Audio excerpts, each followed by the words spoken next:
Dans la dernière partie de cette série d'exercices, on va étudier l'énergie dégagée après combustion d'un gaz. Donc on a un gaz C2H5Cl qui réagit avec de l'oxygène qui donne le gaz Cl2, le CO2 et H2O. Donc on nous demande de déterminer l'enthalpie molaire et aussi de déduire l'énergie interne molaire standard de la réaction. Tout d'abord, on commence par on va commencer par l'équilibre de la réaction. C'est le plus important parce que on sait que l'enthalpie d'une réaction, l'enthalpie molaire standard d'une réaction, c'est une grandeur extensive, donc elle dépend de la quantité. On réécrit la réaction chimique. On a C2H5Cl à l'état gazeux plus O2, toujours gaz, qui donne le dichlore gazeux Cl2 plus CO2, dioxyde de carbone, plus H2O, liquide. On va équilibrer. Donc là, on a 2 C. Et là, on a un seul C. Donc on peut mettre 2 ici.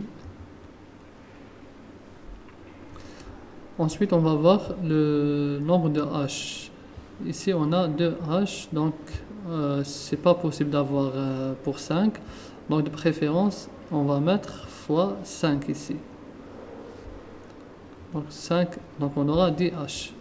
Donc là, on va mettre fois 2 pour avoir les 10 H. Mais là, on a multiplié par 2. Donc on aura 4 C. Donc là, on enlève le 2, on remet 4. C'est mieux. Donc on vérifie, on a 4C, 4C, 10 H, 10 H et 2Cl, 2Cl. C'est bien. Ensuite, le nombre d'oxygène à équilibrer. Ici, on a en tout 4 fois 2, donc 8 atomes d'oxygène, plus 5, ça donne 13 atomes d'oxygène. Donc, on va mettre 13 sur 2. Pour vérifier à la fin le bilan de la réaction, on met le nombre d'atomes de C, le nombre d'atomes de H, le nombre d'atomes de Cl et le nombre d'atomes d'oxygène. Le nombre d'atomes de C, ici on a 4. Le nombre d'atomes d'hydrogène, nous avons 10. Le nombre d'atomes de Cl, 2. Et le nombre d'atomes d'oxygène, on a 13 sur 2. Donc plutôt c'est 13. Voilà. D'accord? Parce que là, ça simplifie. 13 avec 13, avec 2. Et on vérifie dans les produits si c'est la même chose. C, H, Cl et oxygène. Donc le C, on a 4. Le H, on a 10. Le Cl, 2. Et l'oxygène, combien? 4 et 2, 8 et 13. Donc est-ce que c'est équivalent? Le C, c'est bon. Le H, c'est bon. Le Cl, c'est bon. Et l'oxygène, c'est bon. Donc la réaction est équilibrée. Donc on peut dire qu'on a 2 moles de gaz C2H5Cl qui réagissent avec, on va dire, 7,5 moles d'oxygène pour donner 1 mole de gaz de chlore plus 4 moles de CO2. Donc voilà, une fois qu'on a équilibré, on va maintenant déterminer l'enthalpie molaire standard de réaction. Donc là, c'est une réaction de combustion. On écrit la loi.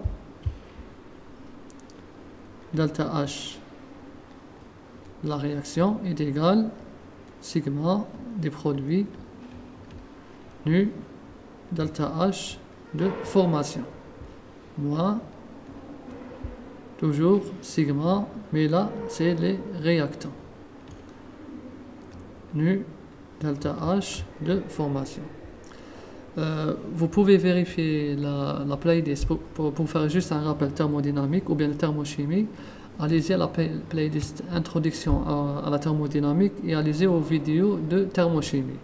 Vous avez un petit rappel, une petite révision sur la thermochimie, sur ce type de réaction, comment on obtient ces lois. Ensuite, on nous a donné les enthalpies standards molaires de formation du gaz C2, de l'oxygène, de Cl2, CO2 et H2O. Donc, on ne fait que remplacer. Donc, on va remplacer. Bien sûr, on tient en compte les coefficients stoichiométriques. C'est important.